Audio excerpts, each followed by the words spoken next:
कन्या राशि व्यक्ति विशेष राहु केतु चलन प्रभाव आपण राशि केमिति एही संपर्क रे आज स्वतंत्र आलोचना को मुझे हार्दिक स्वागत जनाऊँगी। ज्योतिर्विद सुधीर प्रिय दर्शक बंधु आमे माने जानिचे जे 29 मे 2025 रिख रात्र 1:18 समय पूर्वाभाद्र नक्षत्र कुंभ राशि को राहु आसुचंती एवं उत्तरा फाल्गुनी नक्षत्र सिंह राशि को केतु ग्रह आसुचंती। ये राहु केतु गोटे राशि रे 18 मास अवस्थान करती। तेणु 29 मे 2025 रु 5 डिसेम्बर 2026 जाए राहु केतु राशि परिवर्तन करी आम राशि आम कन्या राशि कि प्रकार शुभ अशुभ फल प्रदान करेंगे यही संपर्क में खूब संक्षिप्त तथ्य रखा जाऊँगी। अत्यंत मूल्यवान तथ्य आपण मूल शेष पर्यंत मोर भिडियोटी को देखंतु। प्रिय कन्या राशि व्यक्ति विशेष आम जानिचे जे आमर ज्योतिष शास्त्र रे राहु केतु दुईटी ग्रह नुहंती। ये दुईटी होचंती छाया ग्रह। तेबे एमानकर स्वकीय फल किछि न थाए।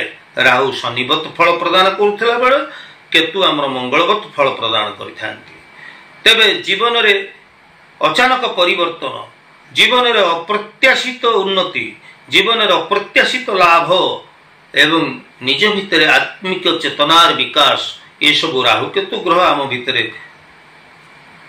देइथांती। किंतु ए राहु केतु यदि आम पई अशुभ स्थिति रे थांती, अशुभ गोचर रे अशुभ फल प्रदान करुथांती, ताले आम जीवन रे नानाविध दुख कष्ट जातना आनी देइथांती। तेबे आसंतु आ समय डेरी न करी जानिबा कन्या राशि पई राहु ग्रह कि प्रकार शुभाशुभ फल प्रदान करने को जाउछंती। प्रिय दर्शक बंधु ज्योतिष वास्तु एवं धर्म विषय को मोर ये ऐतिहासिक चैनल जो आपन जदि नुआ करी विजिट करचंती नुआ नुआ वीडियो पाइबा पई निश्चित भाव में मोर वीडियो को आपन सब्सक्राइब करंतु, लाइक करंतु एवं शेयर मध्य करंतु। देखंतु कन्या राशि व्यक्ति विशेष आपनकर षष्ठ भाव रे राहु आपन को अत्यंत शुभ फल प्रदान करने को जाउछंती। आपनकर षष्ठ भाव रे राहु आपण को अत्यंत शुभ फल प्रदान करिवे।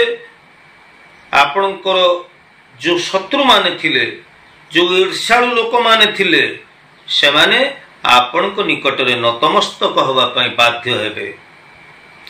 आपण दीर्घस्थायी रोग बेमारी रु जो जंत्रणा पाई आसुथिले सेथरु आपण को उपशम मिलिबो। आपण को भितरे आत्मविश्वास वृद्धि पाइब। शिक्षार्थी माने शिक्षा क्षेत्र रे भल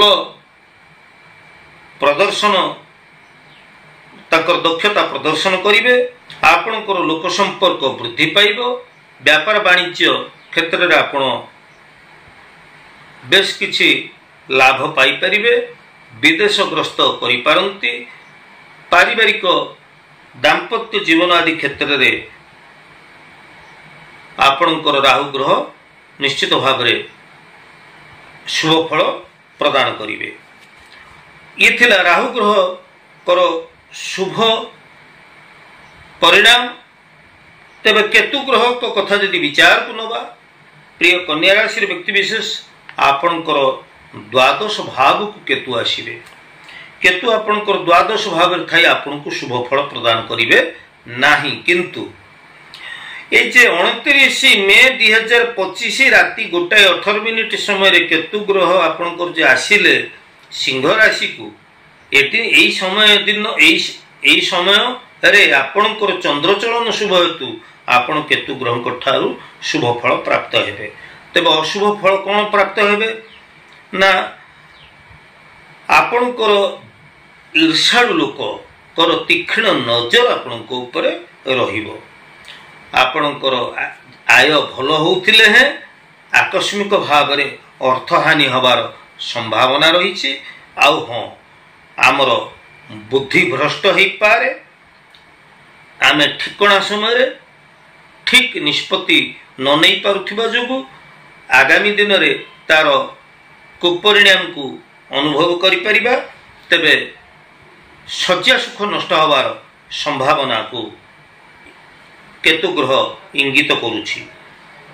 तेणु प्रिय कन्या राशि व्यक्ति विशेष राहु केतुंकर एई अशुभ फल को नियंत्रित करिवा पाई आमे टिके प्रतिकार करिवा।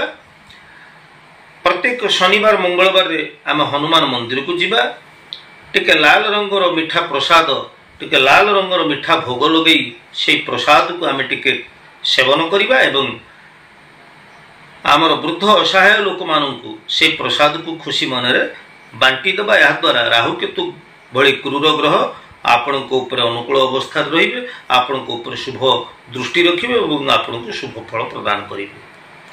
प्रिय कन्या राशि व्यक्ति विशेष मु ए वीडियो शेष गोटे कथा आपन कहया चाहे, अत्यंत गुरुत्वपूर्ण।